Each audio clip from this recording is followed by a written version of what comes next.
안녕.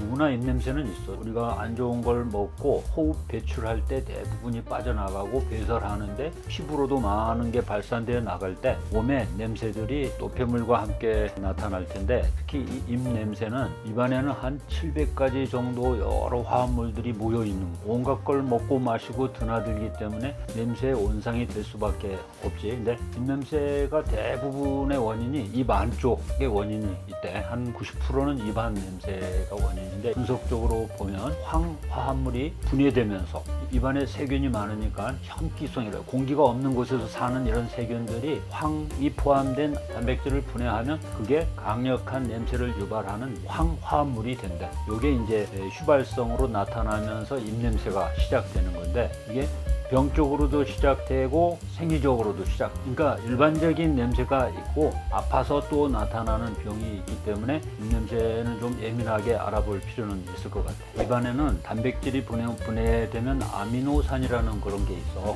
이제 황이 포함된 아미노산이 세균으로 분해되면 황화합물이 되는데, 황화수소가 나올 때 누구나 맡을 수 있는 이런 냄새 원흉이 되고, 또 병적인 문제가 있을 때는 메탈 메르캡탄이라는 아주 악취가 나는 병이 있을 때 나타나는 냄새라고 이렇게 구분이 돼 있어. 그러니까 90%는 입 안에서 나지만 10% 정도는 입 바깥쪽에 여러 원인으로도 입냄새로 나타난다고 하니까 이 입냄새에 대해서 좀 잘 구분해서 알면 좋겠어. 꼭 명심해야 될 거는, 건조한 환경에 처하면 온갖 냄새가 많이 난다. 세균이 증식하고 세균들이 부패되는 환경을 만드니까 냄새로 발달되는 건데, 어떤 게 건조한 환경이냐가 중요한데, 일상적으로는 말을 많이 하면 입안이 막 쩍쩍 마르는 걸 느끼잖아. 특히 물 안 마시고 말 많이 하면, 또 말을 안 해도 그래요. 아묵하게 입 다물고 이렇게 있으면 침 분비가 안 되면서 또 건조한 환경이 되고, 운동 많이 해도 탈수 증상이 있을 때 입냄새, 이게 생리적인 냄새죠. 잠잘 때도 그렇지. 잠자고 일어나면 입이 텁텁한 것도 역시 이런 게 말라서 그런 거고, 특히 일반인들이 가장 안 좋은 환경, 입으로 숨 쉬는 사람이야. 즉 코로 숨 못 쉬는 젊은이가 90% 이상이 된다. 이런 사람들이 입에 침이 말라서 냄새가 많이 난다. 이런 것들을 생리적인 입냄새라고 그래요. 두 번째는 이제 병이 있을 때는 조금 더 심한 악취가 지속적으로 나거든. 생리적인 거는 물 좀 많이 마시고 여유 있는 생활하면 대부분의 젊은 사람들은 침샘에 문제만 없으면 대부분 냄새는 없어져. 근데 이 병적이라는 거는 치과적으로 제일 많은 병이 충치나 요즘은 이제 시주질환, 잇몸에 염증이 있으면 이게 냄새의 큰 원인이 돼. 충치도 초기에는 냄새가 안 나. 충치가 깊어지면 이제 신경까지 썩어 들어갈 때는 아주 심한 악취가 나지. 부정교합, 이가 삐뚤어진 사이에도 이가 안 닦이니까 이제 이때에도 냄새가 병적으로 나고, 또 한 10% 이상에 걸쳐서는 치과 외적인 병이 있어. 제일 큰 게 이 코, 비염, 축농증. 이 축농이라는 거는 이 농이 피와 함께 이 고름이 코 양쪽 이 부비동이라는 공간에 채워져 있으니까 당연히 냄새가 안 나겠지. 목으로 넘길 때 편도선 이런 쪽에 염증이 있거나 이럴 때도 편도선 옆에 이물질이 이렇게 끼면 편도결석이라고도 하고, 이물질이 거기에 쌓이면 안 좋은 냄새가 나는 경우도 있고, 그 다음은 역류성 식도염. 식도에 염증이 있는데, 역류라는 거는 위에 있는 산이 위쪽으로 올라오면서 어떤 쓴 냄새 또는 신 냄새라고도 하고, 쓴 냄새라고 하는 것들이 올라오는데, 밥 먹고 곧바로 누워 있으면 위하고 식도는 원래 위에 있어야 되는데 누워 있으면 위하고 식도가 높이가 같아지면서 소화하는 소화액이 식도로 넘어오니까 이제 밥 먹고 곧바로 누우면 안 돼요. 그걸 역류성 식도염 할 때 이제 냄새가 나고, 그 다음에 위염, 위궤양 이런 거 있잖아. 헬리코박터, 그 위를 궤양을 갖고 위에 염증을 일으키는 그 세균을 헬리코박터라고 이제 1970년대에 어떤 분이 이제 발견해서, 이게 오래되면 위암도 된다라는 거. 그게 위에 병을 일으키면 위에 있는 어떤 부패된 환경이 입으로 냄새가 될 수 있고, 그 아래쪽에도 있대.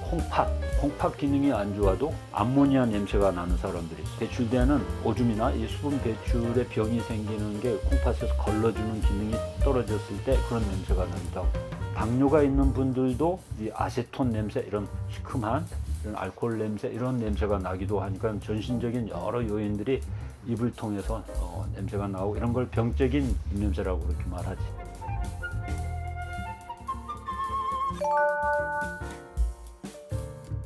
음식물 중에 제일 안 좋은 거, 전신 건강에도 안 좋고 입냄새에도 안 좋은 게 술과 담배야. 두 개 같이 하면 아주 더 나쁜 냄새가 유발되는데, 알코올 그 자체는 매우 건조하게 만들면 입안이 건조한 환경일 때 입냄새의 원인이 된다고 그랬잖아. 이 알코올의 여러 가지 원인으로 냄새에 큰 유발이 되고, 담배 역시 니코틴 자체의 냄새와 니코틴이 치아면에 이렇게 거칠게 침착되면 거기에 치태가 플라그가 많이 잘 달라붙어. 그래서 니코틴 더하기 플라그 아주 악취가 유발되니까 술, 담배. 그리고 단 걸 좋아하는 사람들도 이를 제때 정확히 닦지 못하면 어쨌든 세균이 많이 유발되니까 그만큼 부패된 환경으로 갈 수가 있고, 이런 여러 가지 음식물들이 있고, 또 아까 위나 또 식도에 문제가 있는 사람들은 커피나 자극적인 음식이 역시 이제 위산을 많이 만들면서 또 정신적인 악취를 풍길 수도 있는, 장이 안 좋은 사람도 역시 마찬가지고, 그러니까 이제 몸의 건강한 부분들을 잘 유지해야만 또 긴장하지 않아야 되는 거고,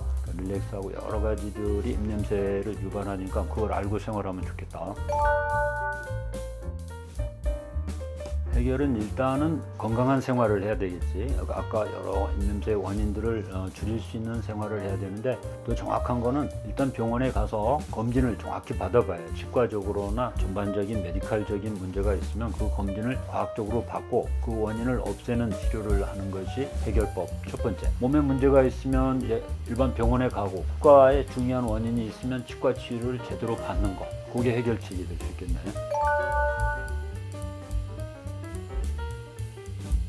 과거에는 이렇게 손에다 후 불어서 자기 코로 냄새를 맡거나, 아니면 뭐 컵에 입을 대고 후 불어서 냄새를 맡는데 부정확하고 믿을 수가 없다. 왜냐하면 이 부는 방법에 따라서 입에 있는 거를 후 불 수도 있고, 세게 불 수도 있고, 약하게 불 수도 있고, 깊게 불면 이제 위나 이쪽에서부터 나타나니까 얼마만큼의 강도로 어디 쪽에 호흡을 뱉느냐에 따라서 다 달라지고, 코가 안 좋아서 입으로 숨 쉬는 사람이 냄새가 나는데 본인은 이 후각이 좀 둔하니까 또 믿을 수 없게 되는 그런 문제가 좀 있어.